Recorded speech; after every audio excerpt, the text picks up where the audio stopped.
All I'm asking you is, was it worth it?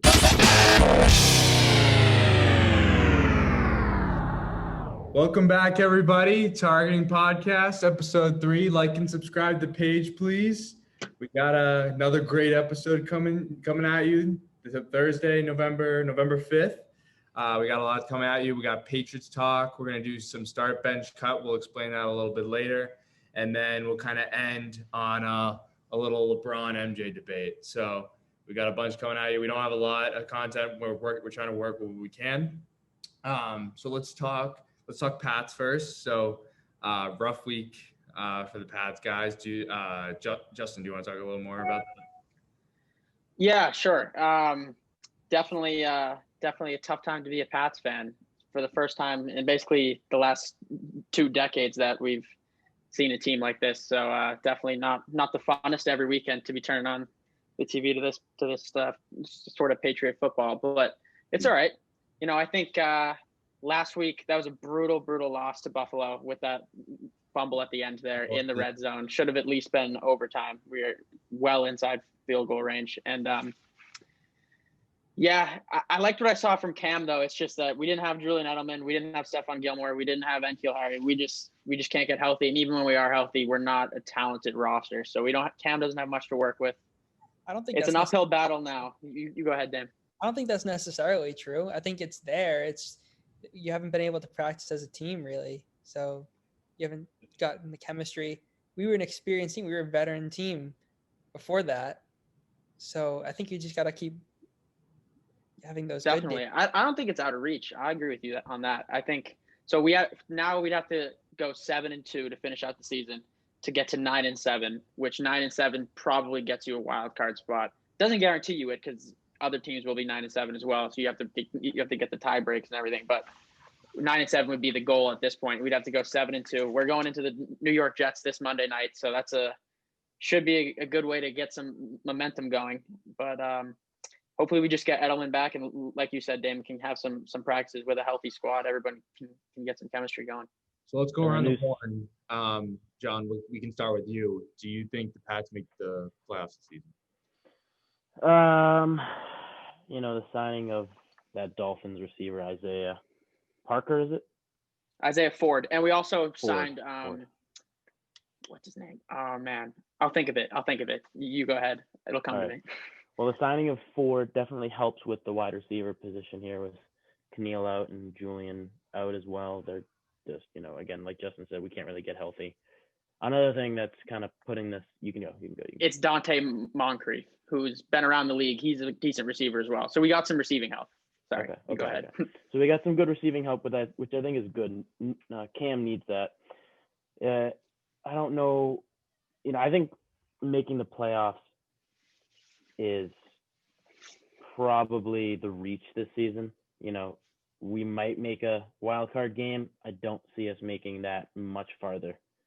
Honestly, if we get the wild card spot, we're probably losing in the first round if we even make that, or even in the wild card game, because some of these teams that are playing for those spots are teams that look like they're going to be in that wild card position are playing at a higher level than we are. Especially with what's going on with COVID and everything in the state of the world, these reserves and opt-outs from players like, Hightower and, a bunch of these players that kind of really hurts the team. Most of them are on defense, but we got a couple offensive players like Marquise Lee. That's a great receiver right there, big body, and that kind of hurts us because I'd love to see the chemistry between him and Cam. And I think for most of it just goes back to kind of morale overall for me. You're in a state of a world. You're not in the bubble.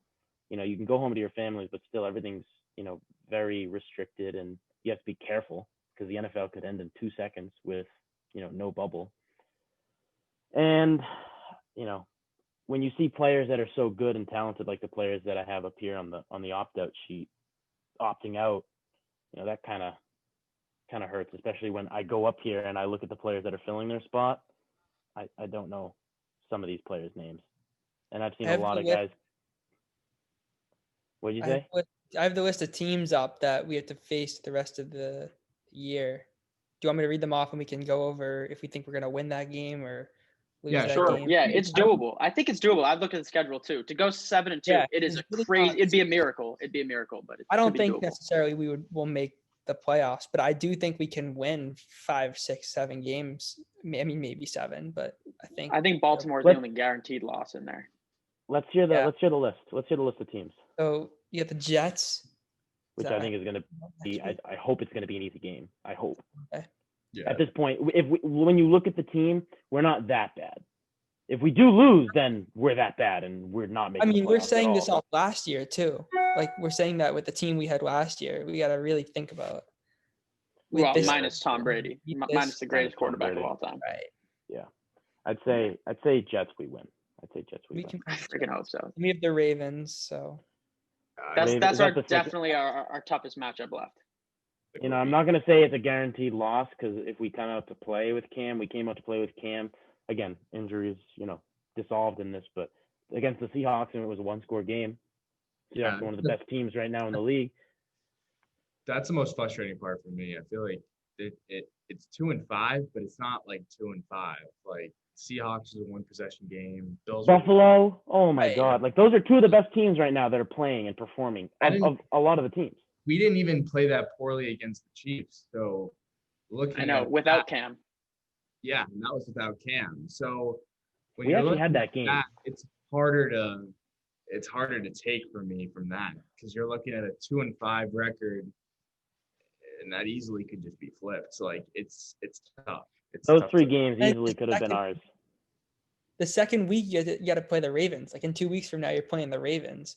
So that's a tough game. And if you lose that game, your momentum, you got to build up all this momentum. I think on paper this team is everything it needs to be. I think they have relatively the same pieces. Obviously, you don't have Tom Brady, and I don't think Cam Newton can replace Tom Brady. I'm not saying that, but Cam Newton is still a good quarterback at the end of the day. I'll give that to him, and I think he can still lead a team. And I do think he's got some stuff left in him, and I feel like while you're not working with the best players in the world, on paper, I think we still got some guys that can make a run. I just think that we're at a point where we don't have that many guys that are really, in my opinion, on the team that are really that I think can just keep like a clear mind and say, you know what, we can still make the playoffs. I think 2-5 record to look at right now is a pretty scary record. I think again, let's assume that this team is the exact same as it is going into next year, which we can't guarantee, but I think for most of them we can, and I honestly don't see a problem with us re-signing Cam. I think that's probably going to happen with the way that Cam wants to play here. Well, it depends if he wants to be here. He seems like he wants to. So assuming he wants to, and assuming we still want a quarterback that's going to perform, because he is one of the only really good one that's left that's for an open taking, then I think if we get him back and we have most of our, again, assuming most of these guys still want to play for the team, and I think that's all based on how we finish the season now. And I think if we can play the Ravens like we played the Bills, Seahawks, and KC, and it's a close game, I'm hoping for a win. I don't want it to be a close game and a loss. I hope we win. If we win, I think that really builds up the momentum. If we don't, I think at least a close score game shows the talent on this team. Going into next year, with Belichick hopefully being Belichick and what he usually does in the offseason, hopefully getting things together and pulling the strings he has to. Hopefully we have a better team next year. But the momentum, I mean, we have to win against the Jets. And the Ravens just needs to be a game that we just play every minute. If it Like comes it's down a to zero, that last minute, yeah, every game's got to be played, especially the Ravens game, but every game's got to be played like it's 0-0 throughout the whole game. I think for us to make a real difference, we need to beat a team like the Ravens. Like Right. You're not gonna beat, like they're not gonna beat the Jets, and I think have a completely different mindset. Like you don't just get that's not a game changing, like that doesn't change. You beat momentum that changes your season. You beat the Chiefs, that changes your season. The momentum too is, I mean, Belichick's been drilling it in since day one. It doesn't matter who you play. He doesn't go in saying, "Oh, we're playing the Jets. It's going to be a win." He goes in saying, "We're moving on to the Jets." He breaks down their defense, he breaks down their offense, and he takes care of business. Usually, at least that's the way he goes into it, right? That's the way he prepares. Now, there are things obviously within the game, extenuating circumstances, whatever it is, and it all comes down to how players perform. And then at the end of the day, when you go into the Ravens, he's going to give the same talk, hopefully, if it's the same Belichick we're looking at. And it's just going to say, we're moving on to Baltimore. That's it. We're moving on to Baltimore. He's going to tell the team that. He's going to tell the team this is momentum. This is motivation. But don't just think that you won the Super Bowl after you beat the Jets and you're now 3-5, not 2-6. No, I don't think anyone's going to be feeling that way. No, so, exactly. And I know Cam, it's good to know that Cam, who's obviously – he's like the main guy, the main leader on this offense. He is very motivated, and you can tell, and you can see it in the way he plays. So that's why I still do have hope. If Cam wasn't coming out of the games and the interviews, he was like in borderline tears after he fumbled that ball.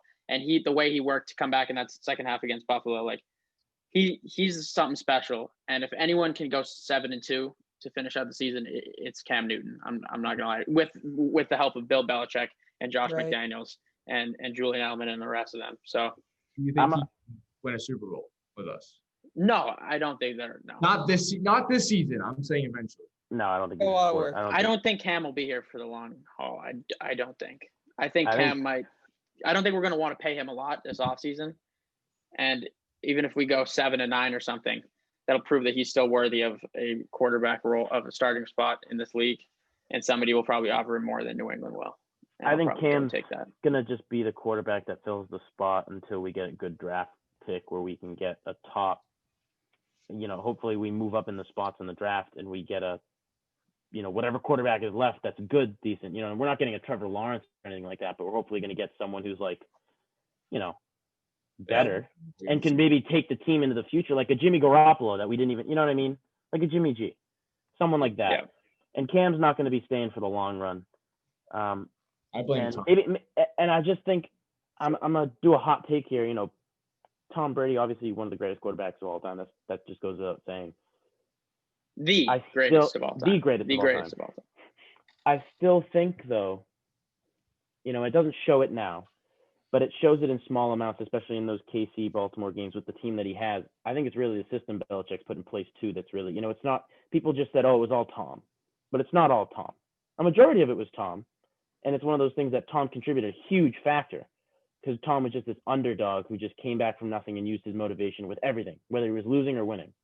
Belichick's the exact same way. Belichick's had his years of struggle. He's been on teams that have struggled.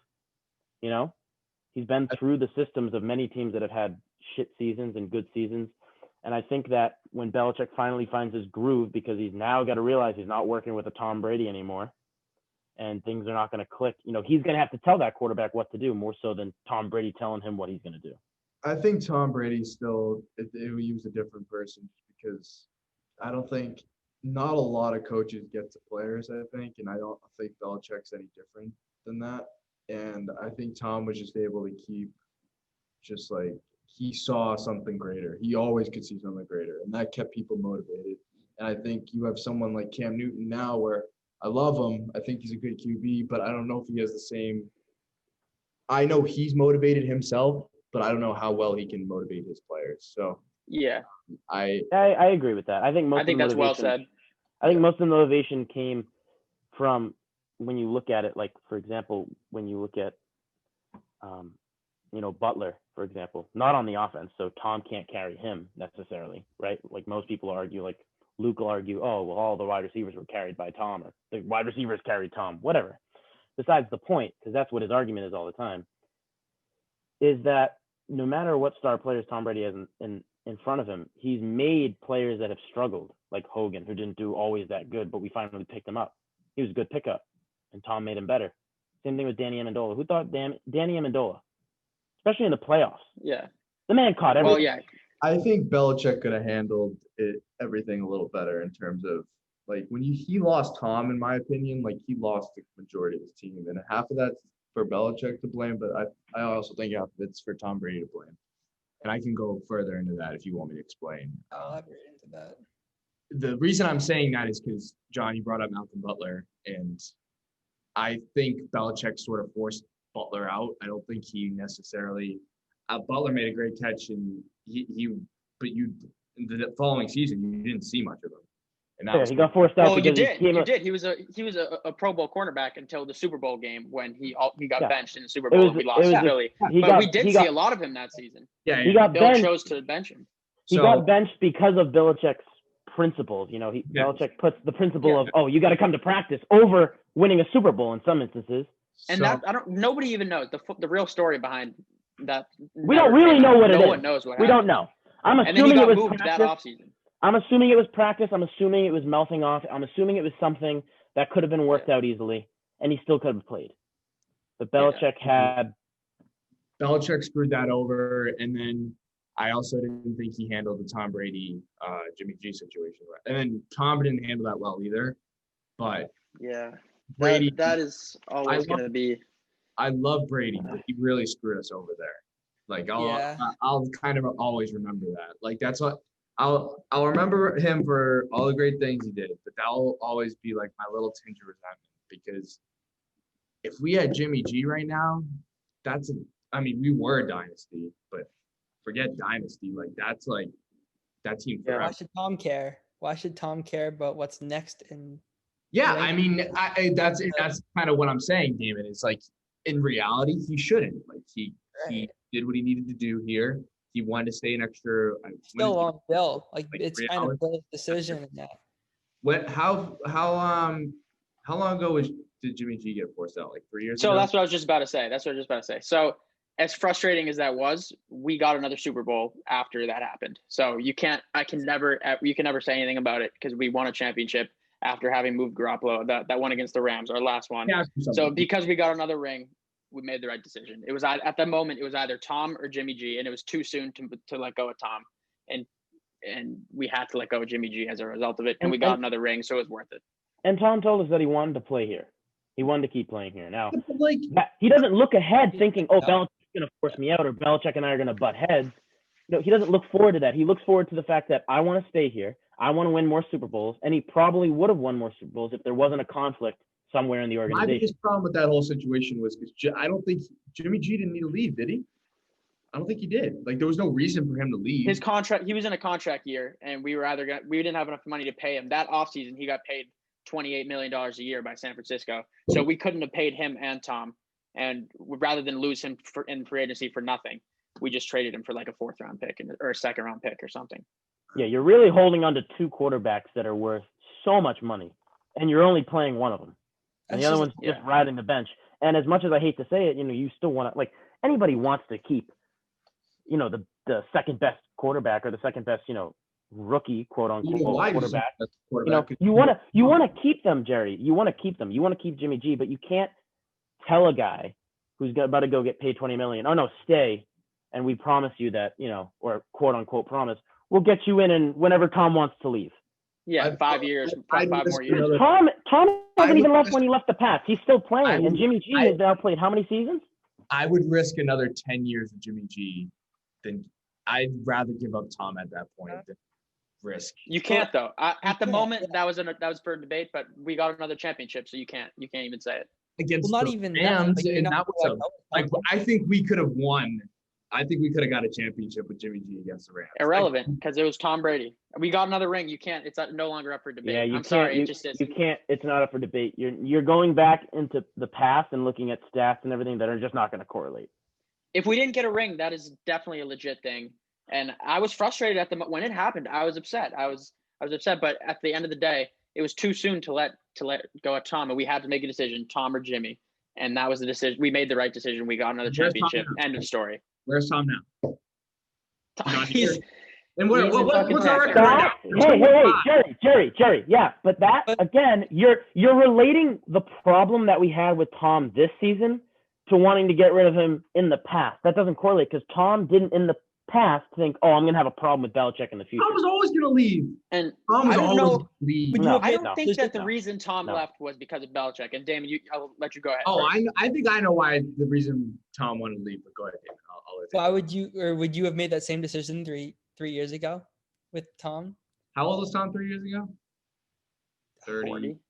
He might have just 39 or 40. 39 or 40. I totally would have made that decision. He's 40 years old. Who would have thought I probably would have too. I probably would have went with Jimmy But I'm glad I would have been an idiot, and I'm glad I wasn't in the front office because we got another championship. End of story. End of story. We got another ring. Championship. At the cost of what? We don't know yet. It doesn't matter. You go all in for This championship. is now That's what it's all about. this is now a rebuild, Jerry. I would rather have the guaranteed championship with Tom, which we just had, than have 10 years with Jimmy G and possibly no championship. That's 10 years of I'd just rather nothing. have We'll have this 10 conversation. years. That's 10 years. rebuild than just like a possibility of getting multiple championships But and we not like having Tom. to rebuild at all. No, I don't think Jimmy G would have been able to carry us over Mahomes and the quarterbacks that are coming into the league now. Don't think so. You're being ungrateful for the 6 championships we have. Oh, I'm not ungrateful. Jerry, I'm Jerry. thankful. I'm thankful for the time he gave us. I really am. But I'm just saying, I don't know how essential those last 3 years were. And It was essential because we went to 2 Super Bowls and won one of them. Jerry, tell me right now. I could have Tell me told right, you Jerry. he was going to leave. I could have told you that Jerry. at that time. You couldn't have, though. No, you Yes, I could not could. have. No, you could not have. No, you could not have. Jerry, 3 Jerry. seasons ago, Wait a you minute. could not have said Tom was leaving New England. You just couldn't have. To a And I'll different get into team? that in a And second. here's why I will say that. Do you want to hear my Go reason? ahead first, Jerry. You go ahead first. I'm interested to hear what you say. Okay. All right. TB12 is a relatively new brand. Am I right or am I wrong? I don't think that if he was going to do that, he would have gone to LA, but keep going. If it was about his brand, he would have gone to LA. Do you know think Tampa Bay is a big market for TB12? No, it would be LA. LA is a bigger market. Tampa, LA is obviously a bigger market than any city ever, but obviously that could have been a part of it. But you think that's the main reason he left his legacy behind in New England was because of TB12 when he's married to Giselle and they have more money than they could possibly ever spend. It doesn't matter at that point. Tampa. It doesn't matter at that point because he likes to win. He likes to do better than he did before. So he's going to keep doing better things. You don't see people like Bezos make like a shit ton of money and then just stop. No, I'm not saying that. I'm just. But what do you say? think What do you that- say? Are you saying that you think Jeff Bezos? Let's just use that analogy right there. That you're saying you think Jeff Bezos is going to make all this money with his company, and then he's just going to walk away. And then, no, he's going to walk away. He's going to take his ideas to Microsoft. Is that what you're saying? Why did he go to Tampa? Why else would he go to Tampa? There's no reason to go to He's Tampa. more of an Elon I'll Musk. tell you right now. You ready? Can I talk? Can I Yeah, talk? go ahead. Okay, good. Okay, good. So he's literally 43. Let me double check that, but I'm pretty sure he's 43 years old. He only has so many seasons left, and His New England's family's down there, roster too. is so weak. He just went through last season, and he played the whole season in New England last season, and with no receivers, no help, nobody would get open. He had a down year, and we lost in the first round to Tennessee because he doesn't have any weapons. So he goes down to Tampa, where he has more weapons than any NFL team in history has ever had on an offense. He's got a good O-line in front of him. He's got a good defense to work with when he comes off the field. He has Antonio Brown, Mike Evans, Chris Godwin, LaShawn McCoy, Leonard Fournette, Ronald Jones, Gronkowski, O.J. Howard, Cam Brate. Like, How many it's of those just, players did he bring in? limitless weapons, And so he How can many of go those have a players real did he chance to bring win. in? And You're also, right, Justin, you're right. Bring in Justin, anyone. Justin, Jerry, If I he wants a agree better with you. team, Justin, bring him to New England. But Justin, New England doesn't regardless- do that. Bill doesn't do Justin, that. Bill doesn't work that way. regardless of the AB, and if you just don't look at the AB and the Leonard Fournette because those came in right after he came.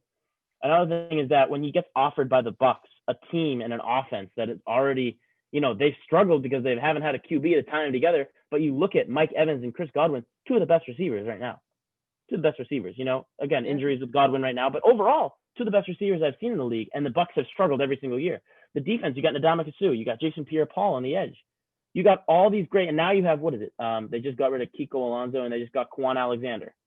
So, Tom, I think... No, they don't have Quan Alexander. The Saints got Quan, but anyway. Oh, the Saints got Quan. Shit, that's my bad. Yeah. No, good.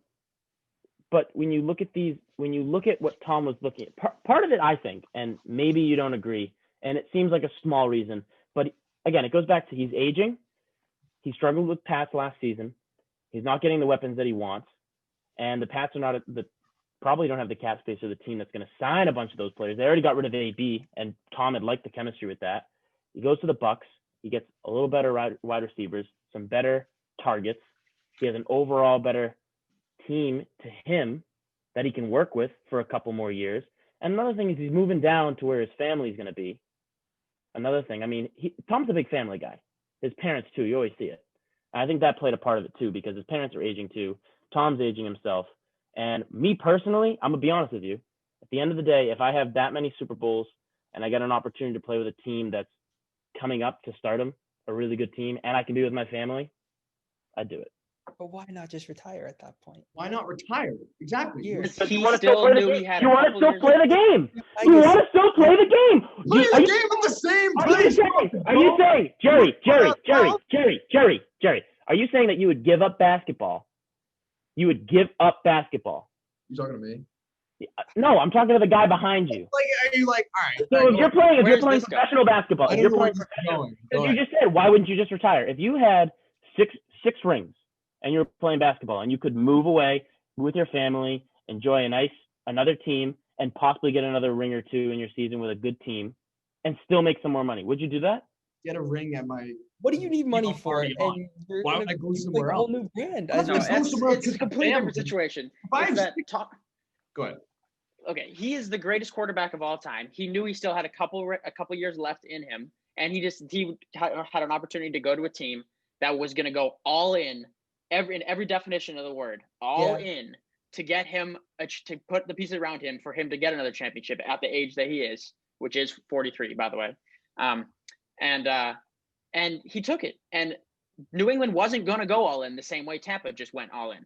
He has limitless options. Limitless. There is no better team for him to be in right now. No better position for a 43-year-old goat than He Tampa. does want to go out with Wait, can another. If I'm not saying that, like, if he was going to go to another team, Tampa Bay is not a perfect option for him. I'm still having a problem with him leaving in the first place. Yeah, but what the hell would he do in New England right now? Throwing to Jerry, Demir Bird and Jacoby Myers. Let me ask you something. Jerry, in the beginning, none none of us want Tom to have left. None of it. Let me just say for the record, none of us wanted Tom to have left. But I think what Justin and I are trying to get at, is we're trying to look at this not at a Pats fan's perspective. Trying to look at this in Tom's shoes. You're looking at this as a Pats fan who's. I'm not. You're not, because you keep saying, why did he leave? Why did he leave? As a Pats fan, of course I wanted him to stay. I know win more rings here. I get why. Not even just that, but it's I gonna just hurt think when for a you. different reason than you guys. I think he could have won more rings here. I don't think that's the main reason. I think he could have won more rings here. No, because if he couldn't, if we lost in the first round last year, with the receiving core was Julian Edelman, N'Keal Harry, Jacoby Myers. What's the receiving core this year? Julian Edelman, N'Keal Harry, Jacoby Myers, Demir Bird. It's the same exact thing. And look at his receiving core now. Go all in for him. List off his receiving core right now. List off his receiving core. List off his receiving core, Justin. List it off. In Tampa or what he had in New England? In Tampa. List off his receiving core. I think we all know it at this point. But. No, because Jerry clearly doesn't understand. Jerry clearly doesn't understand. Understand it's I understand. He made the decision. It's not why he left. He made the decision to rather than stay 25 years in Go one on place. now. I get that. Go win a 7th ring somewhere. I would make the same decision. Let me ask you something, and then we're gonna end. Yeah, we'll stop talking about the Pats because I know if you're not here for the Patriots, we've been going on for a long time. Yeah. But anyways, let me just ask you one question, all of you, and then we'll stop. Okay? If he doesn't win a Super Bowl with the Bucs by the end of his career, whatever that may be, was it worth it? Well, that's another thing that you're not. See, here's the question. It's a future thing. No. Hey, wait, Go around. I want to hear yes or no. Just go. Everyone just go yes around. or no. Around the horn. Is All it? right, I'm just right now. Yes.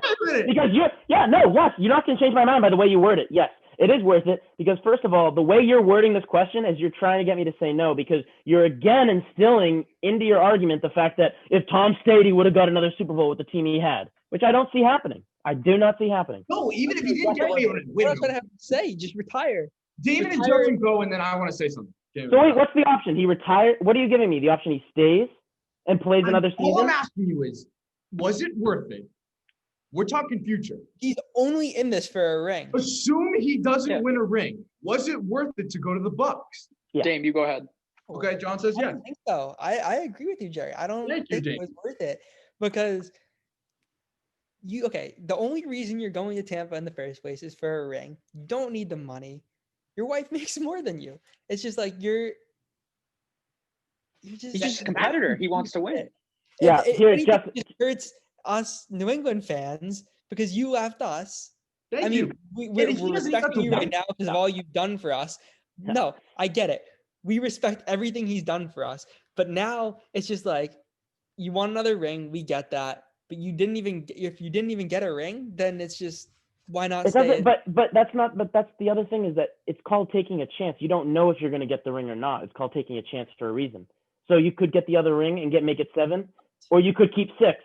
So you have the possibility of keeping 6 or getting 7 or getting 7. Wasn't worth it. Yeah. Because he could have stayed here and If he doesn't get the Super Bowl, it's still worth it to me. It's still worth it to me. As much as I hate. You go. I would say yes, it is worth it, because whether he wins it or not, he's putting himself in a better position to win one. And that's, at the end of the day, that's all you can do. That's all you can do, is put yourself in the best position that you can as a competitor. I don't know. I just think his legacy's tinged a little bit. That's Jerry, It's Jerry, always good I'll tell you, I think for these 3 years that he's in Tampa, he signed a 3-year deal. It'd be crazy to see him playing at 46 years old still. But if he does play 3 full seasons there, long story short, I think these 3 years we as Patriots fans, it is tarnished a bit that he left us. But once he's retired and is inducted in the Hall of Fame and everything, no one's remembering him as a Tampa Bay Buccaneer, and we won't remember him as a Tampa Bay Buccaneer. Patriots fans will always love him. I don't necessarily agree with that, but I honestly, I will always remember him as a Pats fan.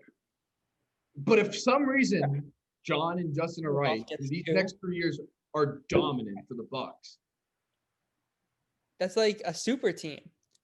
Think about it. It is a super team, but when you're 43 years old, why wouldn't you go to a super team? Give you a segue. So, what do you remember about Michael Jordan? I remember he went to the Washington Wizards, and what if he had won a championship there? Then would all the Bulls fans be pissed at him? No. Yeah, I remember this man's a six-time champion. 6-time champion. Now he decides he wants to leave. He goes to another team. He tries and do it again. Does he? No, but he had the chance to. But he stays with 6. We'll see. All right. Well, just called taking a chance. You got to look at also in the business viewpoint. You're not looking at. You got to look at it looking at a business viewpoint. I said, okay, look at your yourself. Are you? Do you want to take a chance? We're New England. We're the Patriots. We're a fan base. Exactly. That's the way we see business. But let me just be honest with you. Didn't do his. Let me be honest with you. The fan base is to the organization. It shouldn't be just to the player. Overall, you look at we are fans of the Patriots. Tom made his decision for himself, what he wanted, and he did what he wanted. So he left. Make his own decision. Nothing. Right. He's going home to Giselle at the end of the day, and he's living in Tampa Bay. He's having a better life than I am right now. So it shouldn't matter what our opinions are. All right. Well, let me hold that note, Jerry. Let me get out my notebook. Tell me your feelings. Lie down on a couch and tell me your feelings, because you seem a little distressed about yourself. Because it seems that Tom's life that's better than yours is a little bit, upsetting you. So no, I'm just saying. Where is this stress coming from? Have you had any nightmares recently? We're gonna move on. All right, yeah, we'll move on. We got a nice start bench cut. We have a nice new segment for you all. Yeah, so it's called Start Bench Cut. This is not an original. This is from Through the Wire. Great podcast. We love all of them. And shout out to Through the Wire. They're freaking great. Through the Wire. So we're gonna do a little targeting podcast. So Start Bench Cut. We're gonna list 3 NBA players, and then we're gonna just say who you're gonna start, who you're gonna bench, who you're gonna cut. We'll try to go through this relatively quickly, give a little opinions. I know we took a long time on the Pats talk, but we'll try to be quicker on this. And before we get into this, just know that I made these extremely tough. So whoever we end up cutting does not mean they're a bad player or we don't like them. Like these are so tough. I grouped them extremely These are really tough. Difficult. These are very difficult. So I can run off the first one if you want. All right. Yeah. Read them off and then we'll just go around real quick and say what we want. All right. So this first grouping is all very high scoring players that are on losing teams. So it's Trae Young, Bradley Beal, and Devin Booker. We'll go around the horn. We'll start with John. I'll go last. All right. I marked mine with stars just so that because I was looking at them earlier, but I'm going with Trae Young and Devin Booker. In what order though? What order? You got to start one. Cut one. So those. Okay, yeah. So I'm gonna cut Bradley Beal and I'm probably gonna start Devin Booker. Just because of the season he had last season, Did a little better Trae than Young, yeah. And I Same. put Trae Young on the bench. You know, Trae Young's still a great player. Again, it's really hard, but Devin Booker really worked his ass off, especially trying to get in the bubble and everything. So definitely hats off to that one. So I'm gonna start him. I agree. That's the same exact thing for me. Same one. All right. I'm actually gonna start Bradley Beal. I'm gonna bench Devin Booker and I'm gonna cut Trae Young. I think Bradley Beal is a very underappreciated player. He's just on a very bad team, but I think personally he's a really good player, and I like Devin Booker too. I like him a little better than Trae, just because. I mean, it's tough because they're both on bad teams, but I just like Devin Booker a little more, so I guess it's just a little biased. But yeah, what about Justin? I'm glad you mentioned that though. Yeah, I'm gonna start Book because so all three of these guys are just certified buckets. So this is tough, but I'm gonna start Book. And I'm gonna bench Bradley Beal. And you know, he literally put up 30 a game this season on a team, and he'll get John Wall back next season, which is gonna be very exciting to watch. I can't wait to watch that Wizards team with John Wall. I'm not gonna lie to you. But and then I'll cut Trae Young. Only for Trae Young's range is ridiculous. Like, he is going to be an unbelievable point guard in this league. But at this particular moment, I'll cut him just because of his lack of defense. I mean, he's one of the worst defenders in the whole league. And he's not a liability per se, just because he puts up 30 a night. But I'll cut him for that reason. Yeah. It's tough. You know, Justin, I'm not changing my opinion because I'm just going with what I initially said. You know, but again, you make a good argument, and I know Bradley Beal's an underrated player. I've had him on my fantasy team before. They're all close. They're all really very close. All of It's these really are going to close. be so tough. Again, my main distinction here was I based it off of last season. Season, and I just saw that the Hawks did better than I expected, and the Wizards didn't. I thought the Wizards would probably perform better. That's all. They didn't have John Wall. And they didn't have John Wall. That's another thing. But I just thought Bradley Beal, being the underrated player that I usually think he is, he might have pulled up. But that's a totally different story. You know. We'll move on to the next one. So we got kind of like, I would say, big men, power forward. Young bigs.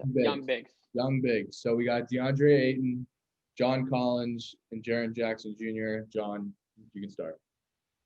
Yeah, I'm going with Deandre Ayton. I'm gonna start him. I'm gonna start Deandre Ayton. I'm gonna bench John Collins, and I'm gonna cut Jaren Jackson Jr. And correct me if I'm wrong, Justin. Is Jaren Jackson Jr. from Kentucky? Because I looked him up. He went to Michigan State. Okay. Because there was one guy on here that I saw, or two people that I saw on here that you added from Kentucky, and I felt like you did that on purpose.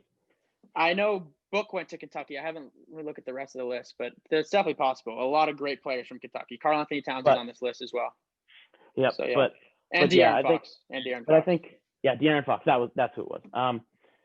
But yeah, I think I'm gonna start Deandre Ayton, bench John Collins, and cut Jaren Jackson Jr. Again, really tough, but that one's a little more. I think that's a little easier for me. That's a little bit.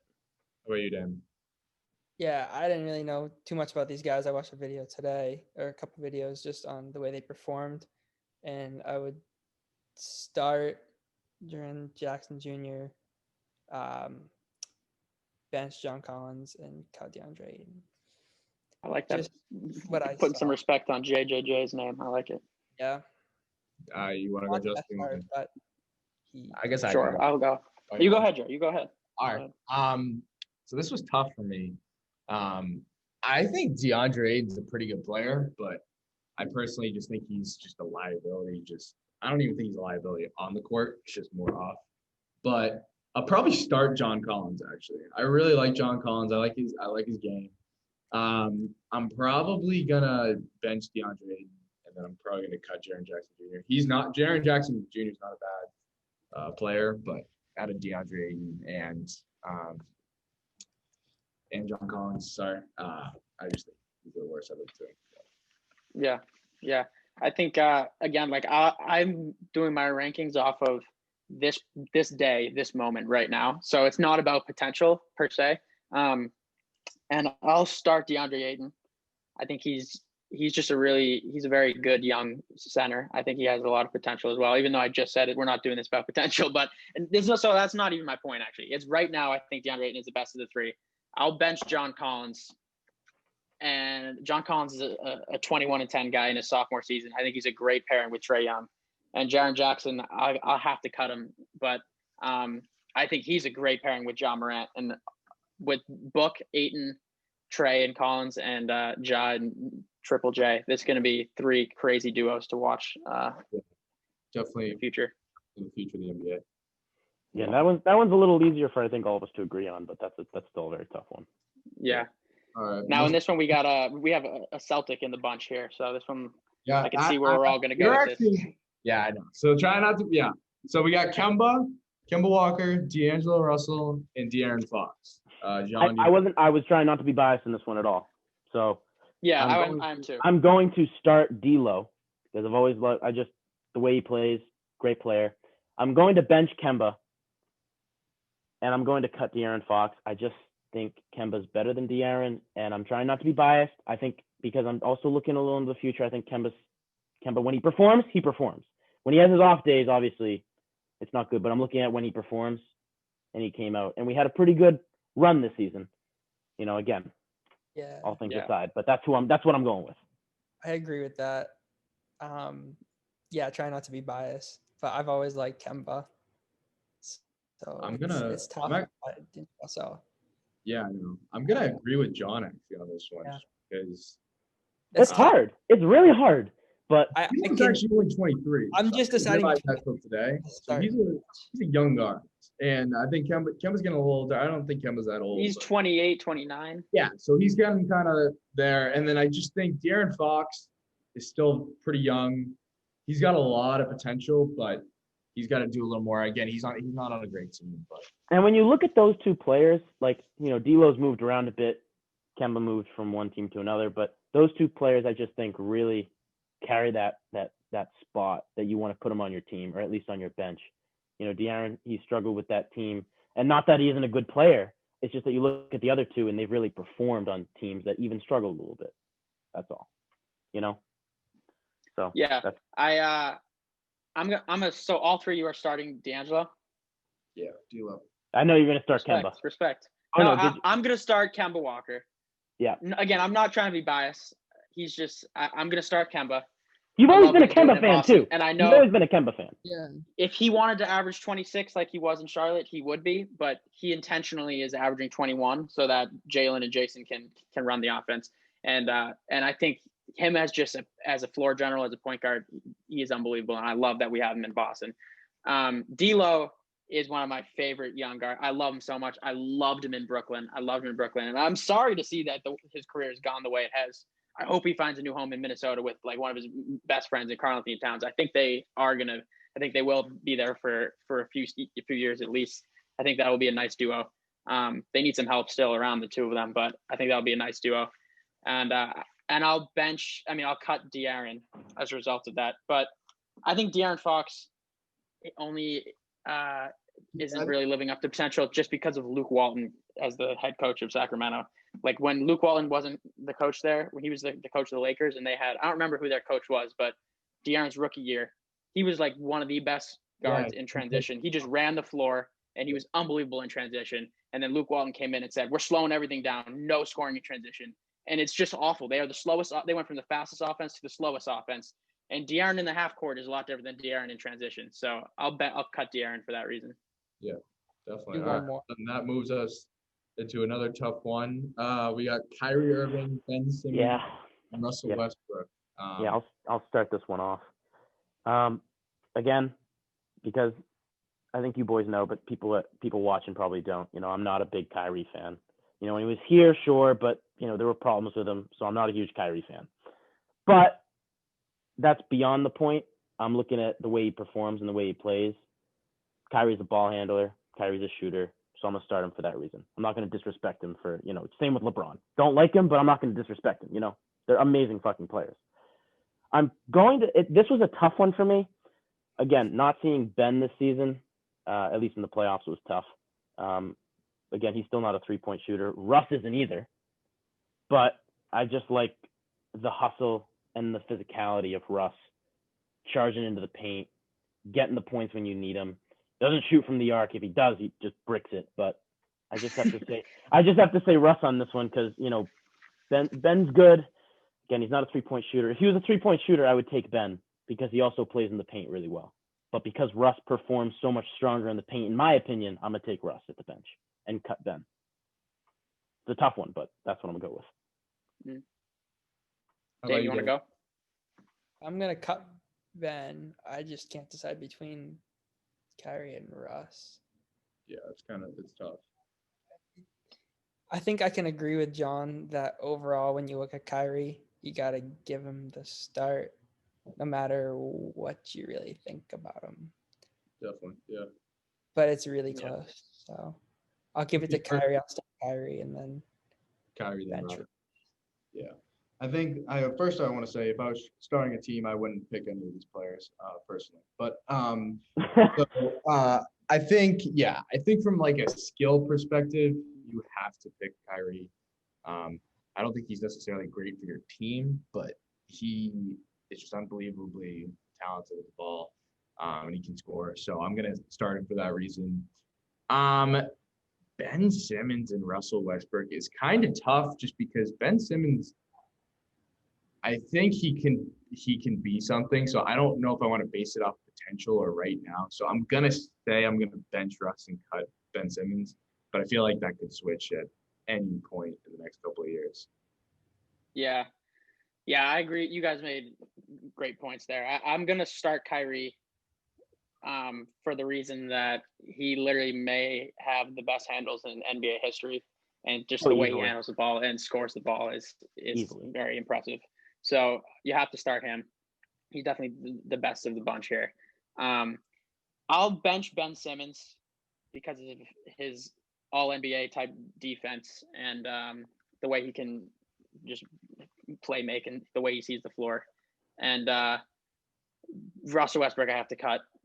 I like the point you made, Jerry, that if I were starting a team, I wouldn't pick any of these three guys. But like you said, Ben Simmons and Russ is real close. And I'm going to take Ben on my bench and cut Russ, I think. The thing with that, too, also with Ben is Jerry made a great point with the potential. You know, he really, when you look at I was looking just to see what his 3-point was, just as a curiosity.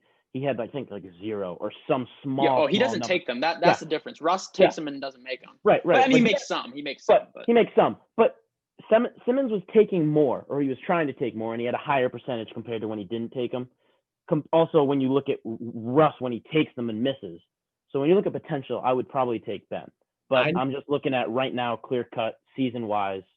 Yeah, I just need to see Ben out of Philadelphia, to be totally honest. I don't really know what he's capable of yet, because I've only seen him there. I mean, I know what he's capable of there, but I kind of need to see him on another team. I've seen Russ on a few teams, so I can kind of make a fair prediction about that. But I think Russ will always be able to give you an empty triple double, if you will. I don't want to call him a stat patter. I'll just say he puts up the stats, but it doesn't necessarily lead to wins. Same thing with Kyrie. He puts up the stats and it doesn't lead to wins. Ben Simmons, I would say, you could argue he doesn't put up a lot of stats, but he more leads to wins than the other two guys. But anyways, definitely. All right, we'll move on to the next three. So kind of big men that have had a little experience in the league, but they're still on the younger side, in my opinion. So we got Joel Embiid, Nikola Jokic, and Karl Anthony Towns. John, do you want to start? These are basically like the three best centers in basketball. Yeah. 1, 2, and 3. Yeah, it was in whatever order. It was actually, it was a hard decision, but it was a little easier for me. This was one of the easier ones. Jokic, I love the way he plays. Hustle wise, everything just about him. Especially with the team that he has. Most people don't think that team's going to perform well, and they performed well pretty much last season. At least didn't perform well in your eyes is what you would think most teams, especially when you look at the Clippers too. Yeah. And I had the Clippers going all the way, so that shocked me completely. So that's why I give him that spot. I'm going to start him. And that's tough over Cat, but I'm going to start him for that reason. If I'm looking overall, I'll probably start Cat, but I'm a bench Cat for now, just because I'd like to see Jokic play more. Yeah. And I'm going to easily cut Joel Embiid because he just did not perform the way I would have expected this season too. And I just don't like his attitude overall. And I'm going to add attitude into this one only because he said, I got to perform better. And he did exactly the opposite in the games preceding when he said that. So it was essentially him blaming it on himself, taking the full blame, which I respected, and then him not coming out and proving that he wanted to play. So for that one, I was just going to cut him. Yeah, I'm gonna go ahead and go right now too because it's on my mind. This is basically ranking the top centers in the league 1, 2, and 3, disguised as start, bench, cut. But long story short, I'm gonna go with Jokic at 1, like you did. Start Jokic rather. And between Cat and Embiid, you mentioned the attitude. They sort of both have motor issues. Cat because he's just not motivated to play for a bad team that loses a lot of games. Yeah. But the offensive game that Karl-Anthony Towns has is ridiculous. He shoots over 40% from 3. I mean, he's unbelievable. He's so bad defensively, and Embiid is so good defensively. It's really tough to say, but I'll bench Karl-Anthony Towns as well, and I'm going to cut Embiid. It is so close, and that's definitely not going to be the favorite answer from outsiders looking in, because I know Embiid, it's pretty – I think a lot of people would say that Jokic and Embiid are 1 and 2 in the league, but I'll jump Cat a bit just because I think his offensive game is incredible. And I'm going to just real quick butt in because I kind of forgot about the attitude problem with Cat, and I just kind of overlooked it. You know, Joel Embiid has great defense, but I just really, when I was looking at this too, looked at Cat's offense, and I felt like that really pulled him overall. Yeah. You know what I mean? So yeah, just to say that. What about you, Dan? I'm gonna go kind of similar, but I'm gonna switch Embiid and Cat. I respect very that. justified. Very justified. Yeah, You know, defense is really important. So it is. No doubt. I'm going to too, just because I agree with John and Justin, and I think Cat does provide a lot of offensively, but I'm going to act like I'm building a team, and I feel like I think you got to think about Embiid is the Sixers are asking him to do a lot that I just don't think I think he's sort of capable of it, but I just don't think he needs to do it. They're asking him to take threes, they're asking him to score. I just don't think that's really his game. And I think if he capitalized on his game, which is more post and more defense, then I think he could be really dominant. And if they gave him a better, I think, core to run around, I think he would be better. So I'm going to go Embiid, Cat. And then obviously Jokic at number 1, just because he's ridiculous. Yeah, I think that's a great point. Embiid playing on the floor with Ben Simmons his whole career so far. Ben Simmons refusing to pull a 3 forces Embiid outside the arc way more than he should be as a post-dominant big. So I agree. If he could get a change of scenery, I do think that he could be the number 1 center in the league for sure. So yeah, it's real close. All right, we got a couple more. So the next one we got this is like a lower the next tier of bigs. Yeah, this is So we got Bam Adebayo, Kristaps Porzingis, and Rudy Gobert. John, you want to start? Yeah, I'm just looking overall real quick because I know who I'm keeping. I don't know what I'm going to do with him yet. But Bam Adebayo, just honestly, also when I saw that man play defensively too, just swatting the ball, that's the kind of guy that I want on my team. The other two for me, it's a little bit more offensive. I'm probably Rudy, not for Rudy, but yeah, I feel like. Not for Rudy, but he's won at least 3 defensive player years, 2 defensive player years. Yeah, he has. He averages a fair amount of points. What is it, 11? I think I was looking earlier overall in his career. I think he averages 11. Yeah, he definitely his offensive game is very weak, I would say. It's weak compared to most, but when I'm looking at these two, you know, I love Gobert. This is so tough for me. This is so tough, and this is probably not going to be agreed with, but I'm actually start Porzingis. I think he just shoots really well, really strong, gets big points for a guy that's 7'3" and just plays really well. So I'm gonna start him, and I'm gonna take the young guy, and I'm gonna bench Bam Adebayo, just because I see him being a defensive player of the year at some point in his career, and he's such a versatile player. And Rudy Gobert is really tough for me. If I could take him, I would, but for this sake, I'm just gonna cut him. I'm a little different. So I would start Bam, nice and young. I like the way he performed this year. And then stay on with my defense pattern, Rudy Gobert.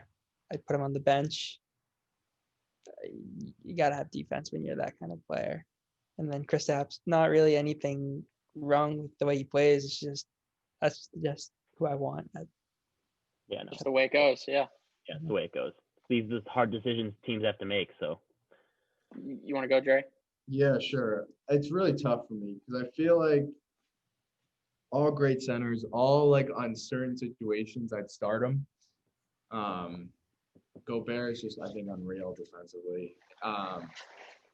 Such a asset in that way, but just such a liability on the offensive end. So I think I'm gonna cut him for that reason, just because if he scored even a little bit, like if he provided a little more, I think I'd even start him. But the offensive end, you just really can't put up that many points.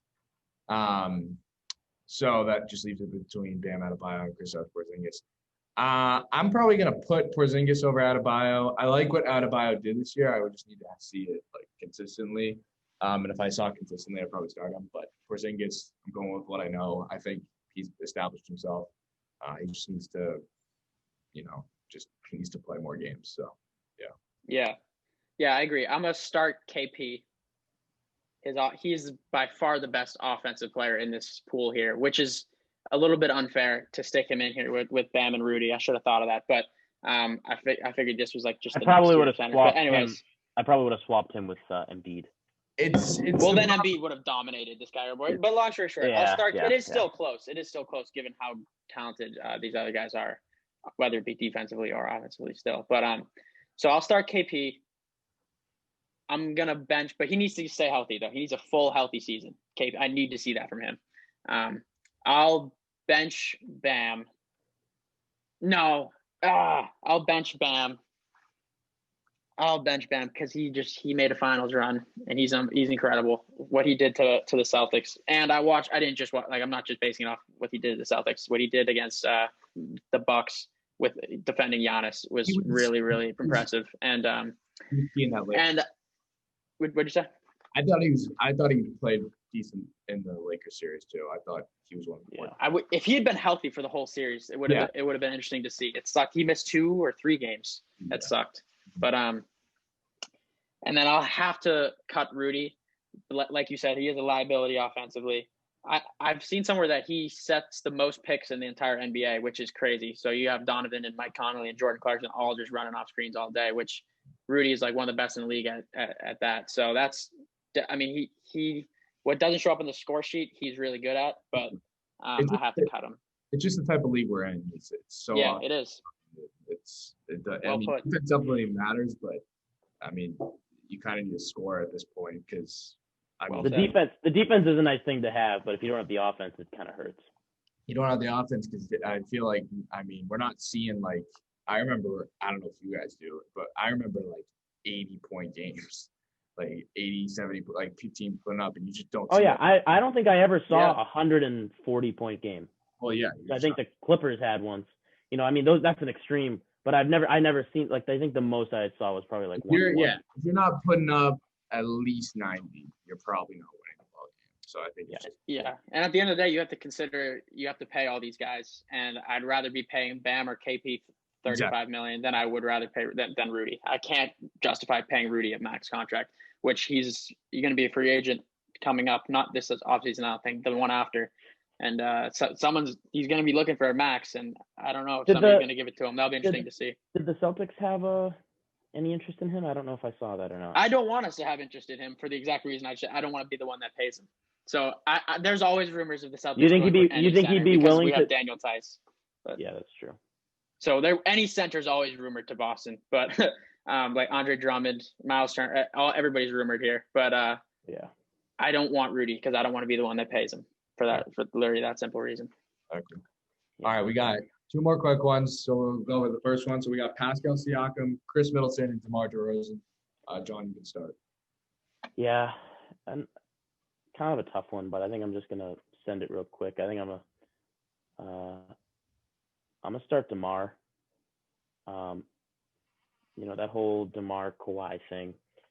Mad respect to Kawhi, but he just doesn't get the minutes that he should. He just doesn't put that in.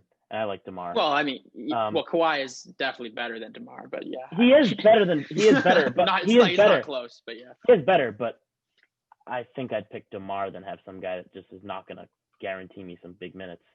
And he still puts up good numbers, DeMar. He still puts up great numbers. And I think I'm going to take Siakam with him. I think I'm going to start DeMar and bench Siakam. I think the major thing for me here is who to start, not who to cut. I'd cut Chris Middleton. Again, he's a really good player, good shooter too, performs well. I like the other two a little bit more. It's hard for me to which one to start and bench, but that's what I'd have to go. Dan, you want to go real quick? I have the same stuff. Sorry, I had to go charge my laptop. Yeah, okay. Yeah, I'll go real quick. I'm gonna start DeMar just because he's pretty reliable. I mean, he played a decent amount of games this season. I feel like he's the guy that you can always go to. I don't feel the same way with Siakam or Chris Middleton. I feel like Chris Middleton, I thought he didn't play that well this postseason. I just think they're just not consistent players. So I'll probably stop. I'm probably gonna bench Siakam and cut Chris Middleton just because I feel like Chris Middleton wasn't always as good as he is now, and that's not. I mean, good for him for progressing like that, but I feel like Siakam's got a better upside personally. Yeah. I agree. I have the same list. I'm gonna start DeMar. DeMar he's funny. He went from a player that was always seen as overrated in Toronto because they would always choke in the playoffs to now I believe he's just vastly underrated in San Antonio. Nobody gives a shit about him anymore, and he still puts up great numbers. So I'll start DeMar. I would love to see somehow, now that Kawhi's not in Toronto anymore, somehow for him to end up back in Toronto with his best bud, Kyle Lowry. I miss those two together. Like, that was so much fun. Hopefully he gets back there. And then I'll bench Spicy P, cut Chris Middleton, because I think Chris Middleton, the way he just disappears playoff after playoff after playoff, I mean, he's not a good enough second option for Giannis. Agreed. And then we'll go with our last one. So we got Gordon Hayward, Tobias Harris, and Andrew Wiggins. John, do you want to start? So these are before you go. These are all three of these guys make damn near max contracts. Gordon and Tobias are maxed out. Andrew Wiggins makes like $28 million, which is very close to your max, and all basically like underperform, if you will. So go ahead. That's why I noticed that trend here when I was looking at them. The one that I think I'm gonna just start. I think the two that are tough for me, I must start Andrew Wiggins. He does struggle, but I think for the most part, overall, when I look at him, he's been a good player. He still gets slightly more points, I think, overall. But I may be wrong on that. But I think you're right. I think I'm gonna still go with him. I feel like he's a little bit more reliable. I'm gonna keep the Gordon Hayward injury out of it because I don't want to, stain his name for that one thing that was really out of his control, because I think he would have had a great season. It's really tough because Tobias, I would take him in a heartbeat as my bench, but he did really underperform. And if I'm looking at no injury, I think I would take Hayward as my bench, and I would cut Tobias. So that's how I'm going to look at this one. I hate to look at it that way because I like to look at things in a realistic point of view, but I just, again, it's kind of like the Kyrie thing. Well, yeah, and it's about what they are right now. Yeah, and it is about what they are right now. But I'm gonna take Gordon. I feel like he's, again, all things aside with the Celtics, we already talked about that. But I think I'd love to see Gordon play better. I'd love to keep him if we could, if he wants a pay cut and he wants to stay and he wants to perform. But yeah, I would too. Off the bench would be nice. Yeah. That's besides it. But I think I'm gonna bench Hayward and cut Tobias. How about you, David? Same thing for me. These last couple I've agreed. But yeah. So start Wiggs for you. Yeah. It's always been hard for Hayward to gain my respect out there, seeing the way he's performed. Yeah. I think that's where I come in and I'm a little bit biased, but I don't know. Go ahead. No, that's it. That's simple. I'm not going to blame Hayward for that injury. I do agree that he hasn't performed to where he has been, but I'm probably going to start Wiggs.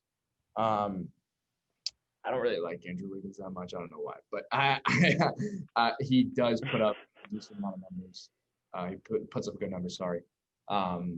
He's not getting paid max. That's a big thing.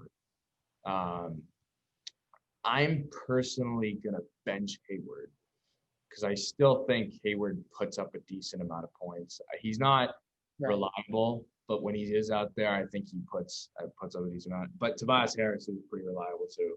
I just think at a time Hayward was worth the max, and I just don't think Tobias was ever worth the max personally. So Yeah. I think that's very well said. I'm a cut Tobias for the same reason. I think you could argue he has the worst contract in the whole NBA at this moment. He signed it last offseason, and it's already the worst contract. He just was never worth $35 million. Yeah. Even like the non-biased part of me, I want to start Hayward. I don't know if I can do it.